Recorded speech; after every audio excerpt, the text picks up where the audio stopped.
Anna Reeves could barely keep her eyes open as the wind pushed against her like an unseen hand. The cold was no longer just around her. It had moved inside her bones.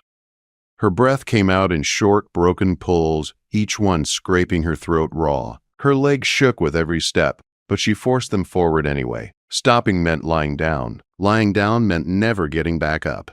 Snow stunned her face and blurred her vision until the world became nothing but white movement and shadow. Her fingers slipped numb at her sides. Her thoughts scattered like paper torn loose in a storm. Fear and exhaustion tangled together until she could no longer tell where one ended and the other began. Then, through the white blur, something dark took shape. A structure. Solid. Still. A cabin. Anna tried to call out, but her voice cracked before it left her lips.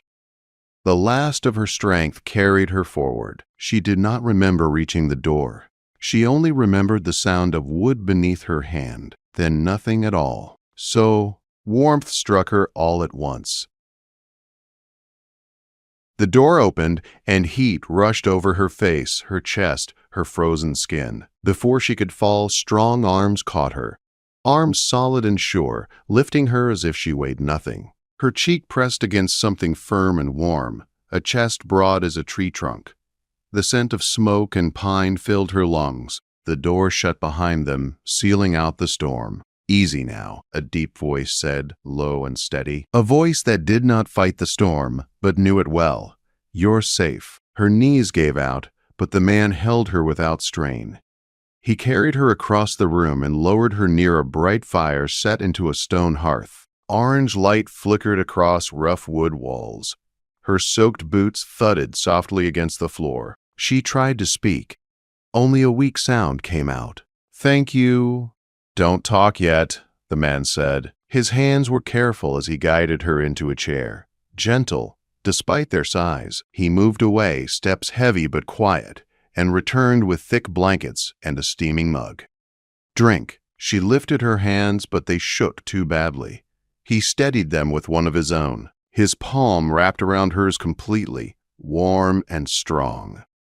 The drink burned its way down her throat, coffee sharp and rich with just enough whiskey to send heat blooming through her chest. "Who are you?" she whispered. He crouched in front of her, studying her face as if measuring how close she was to slipping away. His eyes were a clear steel blue, calm, watchful, eyes that had seen long winters and worse things. "Name's Boone Walker," she swallowed. You're from around here?" He nodded once. "Folks in Hollow Creek been waiting on a new teacher. That'd be you." Her heart clenched. "I was trying to reach the town. The wagon driver left when the storm began. I walked until I saw your light." "You're lucky you saw anything at all," Boone said.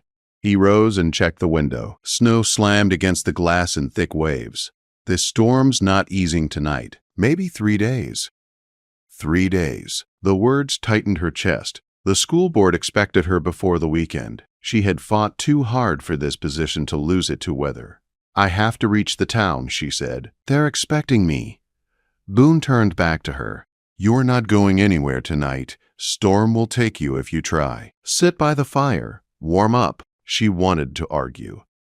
Instead, she pulled the blanket tighter around herself. Pain rushed through her fingers and feet as feeling returned, sharp and aching. But it meant she was alive. As warmth settled deeper, she looked around the cabin. It was sturdy and well-built, larger than she expected for a man living alone. Hand-carved furniture, clean floors, shelves lined with books, Shakespeare, Emerson, weather journals. More books than she had ever seen in such a remote place. "You live here alone?" she asked. 5 years. "No one nearby?" "Closest neighbors 10 miles west." The thought came fast and cold. A young woman, alone, snowbound with a man she did not know. Boone seemed to read it on her face. "You'll be safe here," he said. "I give you my word." Something in his voice eased the tight knot in her chest. Not charm, not force, just certainty.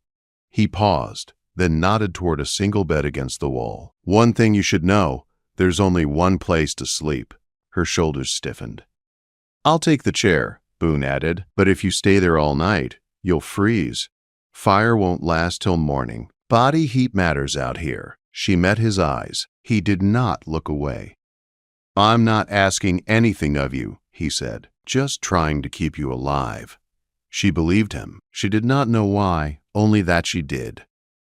He handed her a dry shirt, clearly his. You can change in the back room. I'll stay out here. She clutched the shirt. Why help me like this? Boone looked back at the storm, watching it erase the world. Because you came out here alone, because you took a chance on a new life, and because a man who's been alone long enough learns to help someone who's trying to start over. Her chest trembled, and not from the cold. I don't even know you, she said. You will, he replied, if you want to. That night, Anna slept wrapped in warmth she had not expected to find. When she woke, the fire crackled softly. The storm still muttered outside, but the cabin was quiet and safe. Boone's shirt hung loose on her small frame, smelling faintly of smoke and pine. She sat up as strength returned to her limbs. Outside the window, Boone split logs in the falling snow. Each swing of the axe was steady and controlled. The sight calmed her more than the fire. He brought in wood, brushed snow from his shoulders, and poured coffee. You slept hard, he said. I was very tired. He set a plate of biscuits and berry preserves on the table. Eat. As she ate, he watched without staring, as if simply making sure she was real. Why would a woman from the East come all the way out here to teach? He asked. Hollow Creek's a hard place. Anna set the biscuit down. I wanted a life that mattered. She told him about her father, the bank, the whispers, her mother's sickness, and how the town had turned its back on her. Boone listened without interruption, his jaw tight. Took courage to leave, he said. It took fear, she answered, fear of staying. They spent the day in quiet work. She mended shirts, he repaired a harness. When he played a fiddle by the fire, the sound filled the cabin with memories she could not name, and tears slipped down her cheeks before she could stop them. Later, as night fell again and the storm raged on, Boone prepared the bed with thick quilts. You take the left side, he said. Warmer there. Just sleep, Anna said softly. Just sleep, he agreed. The storm howled outside, but inside the cabin, something steady began to form. A fragile trust, a warmth deeper than fire. And Anna knew that when the storm finally broke, nothing in her life would ever be the same again. Morning came slow and pale. The storm still held the land, but it had lost its anger. The wind no longer screamed against the cabin walls. It sighed instead, tired and thin. Anna woke before Boone this time. She lay still for a moment, listening to his steady breathing on the other side of the bed. It calmed her in a way she did not expect. She eased herself up and crossed the room quietly. The fire had burned low, but warmth still clung to the air. She added a log the way she had seen Boone do, and watched the flames rise. The simple act made her feel useful again. Boone stirred and sat up, running a hand through his dark hair. Morning, teacher, he said, voice rough with sleep. Morning. He smiled faintly, then stood and stretched. Storm's easing. Might ride to town tomorrow if it keeps breaking. Her heart gave a small, sharp pull. Relief and something else tangled together. Tomorrow meant leaving this place, leaving him. They ate breakfast in quiet comfort. Boone checked the windows, the roof, the barn. Anna helped where she could, sweeping, folding blankets, mending more clothes. The day passed slower than the last, heavy, with things unspoken. That evening, Boone returned from checking the trail with a look she could not read. Road's clearing faster than I thought, he said. We'll go first thing in the morning. Anna nodded. That's good. But her voice lacked certainty, and Boone noticed. You'll be glad to reach Hollow Creek, he said gently. Your life's there. She met his eyes. I know. That night, sleep came harder. The storm outside faded, but the quiet inside pressed close. Anna lay awake, staring at the dark ceiling. Boone, she whispered. He turned slightly. Yes. What happens after tomorrow? He was quiet a long moment. You teach. You build your place in town. Life goes on. And you, he exhaled slowly. I go back to the cabin. The words sat heavy between them. Anna turned onto her side, facing him. Moonlight touched the edge of his face. Does it have to be that simple? She asked. Sometimes it is. Sometimes it doesn't have to be, she said. Boone did not answer. He stared ahead, jaw tight, as if wrestling something deep inside himself. Morning broke clear and cold. The sky stretched wide and blue, the land shining white and new. Boone saddled 2 horses. Anna bundled herself tight, her satchel secured behind her. The ride to Hollow Creek took hours. The silence between them was not empty, but full. When the town finally came into view, smoke rising from chimneys, Anna's chest tightened. Children played near the schoolhouse. Wagons lined the main road. Life moved on, unaware of the storm that had nearly taken her. Boone dismounted first and helped her down. His hands lingered only a moment at her waist. I'll see you settled, he said. The boarding house owner greeted Anna with surprise and relief. Word had spread of the delayed teacher. Questions followed, concern, warm smiles. Boone stood back, quiet and watchful. When it was done, Anna turned to him. Thank you, she said. For everything. He tipped his hat. Take care, Anna. She watched him ride away until his broad back blended into the white hills. Only then did she realize how much of her heart had gone with him. Days passed, then weeks. Anna threw herself into teaching. The children were eager, hungry for learning. Parents thanked her often. The town welcomed her fully. But each evening, as the light faded, her thoughts returned to the cabin and the man who lived there alone.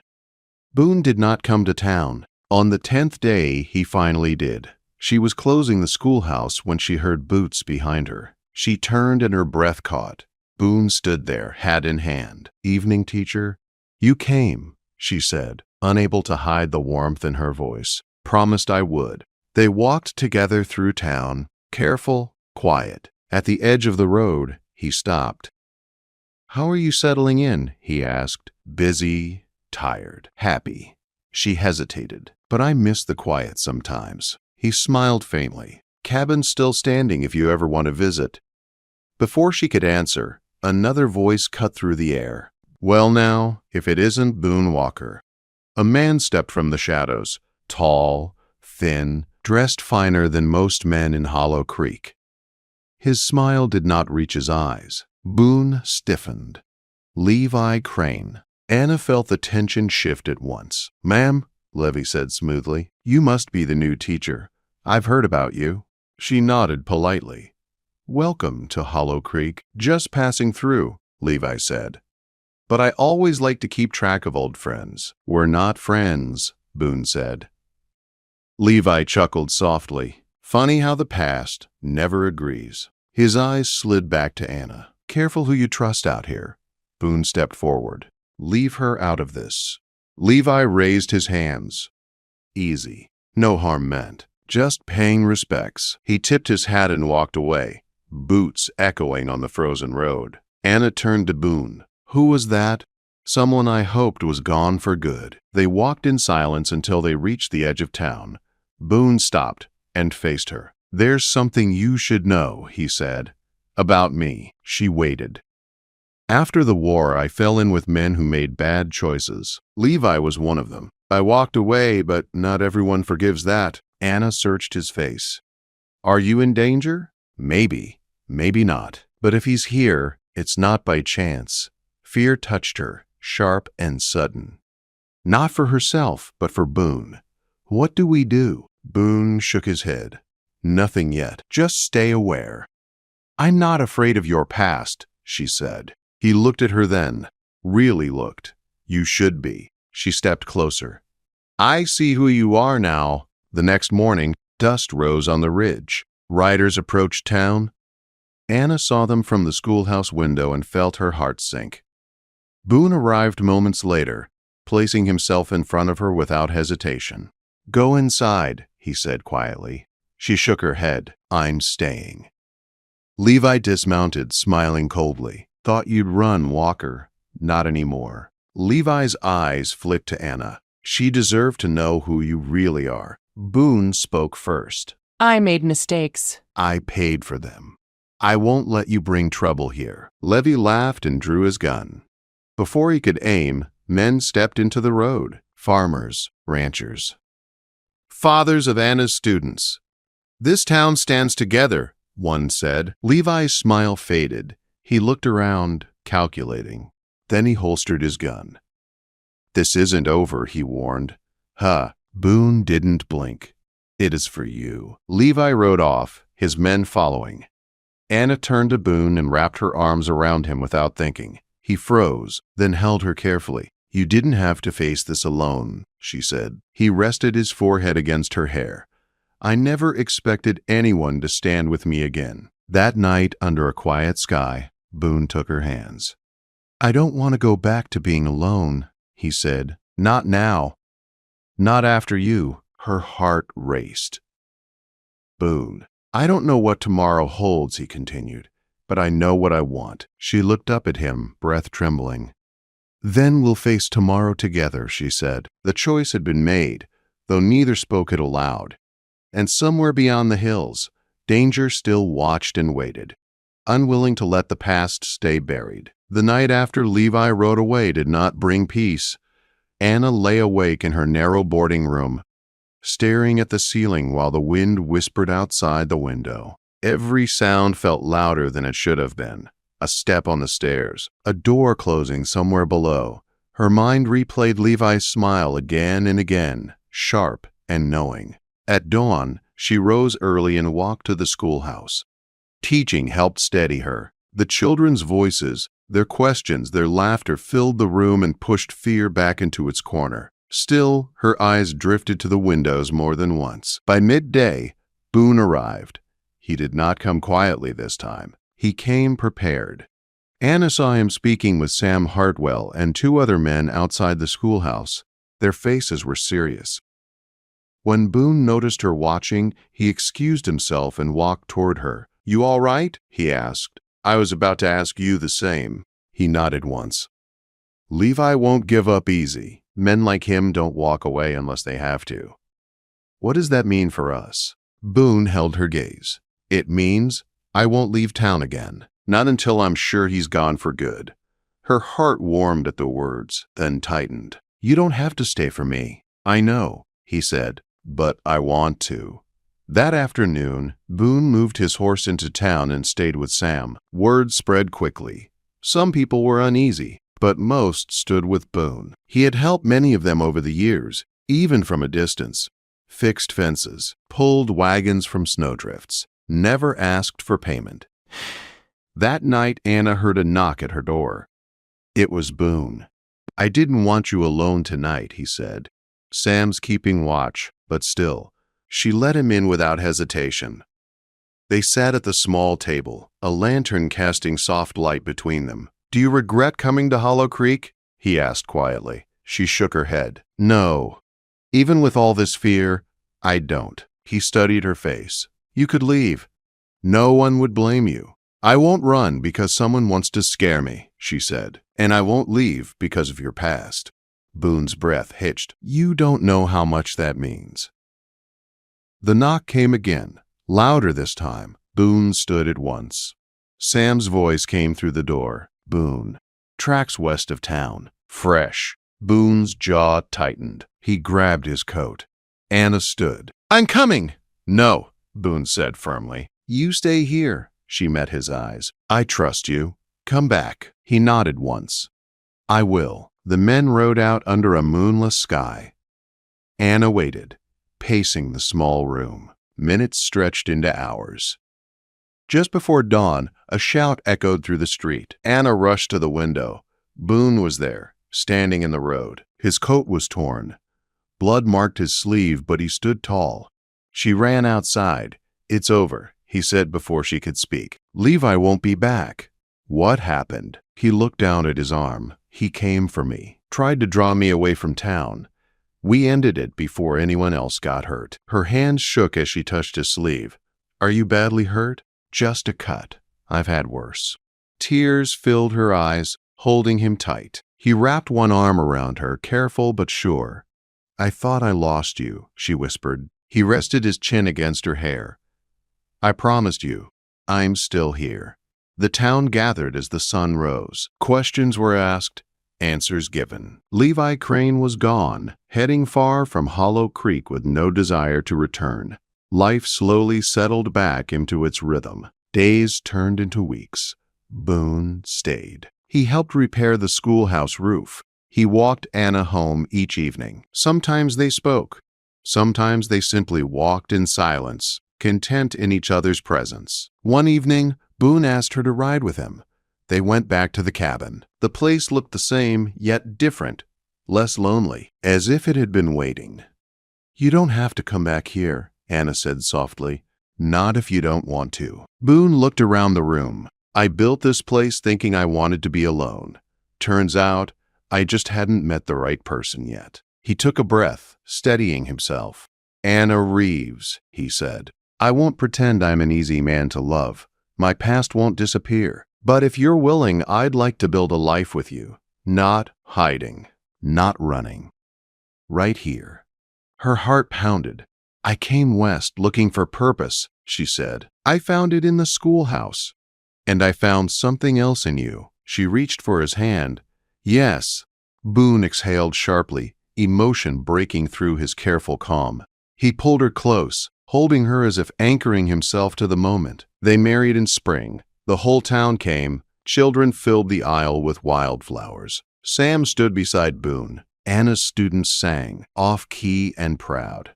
Afterward, Boone and Anna rode back to the cabin together. It no longer felt like a place of survival. It felt like home. And when winter returned, the storms came again, fierce and unforgiving. But inside the cabin, warmth held steady, not just from fire and walls, but from two people who had chosen to stand together, no matter how hard the wind blew.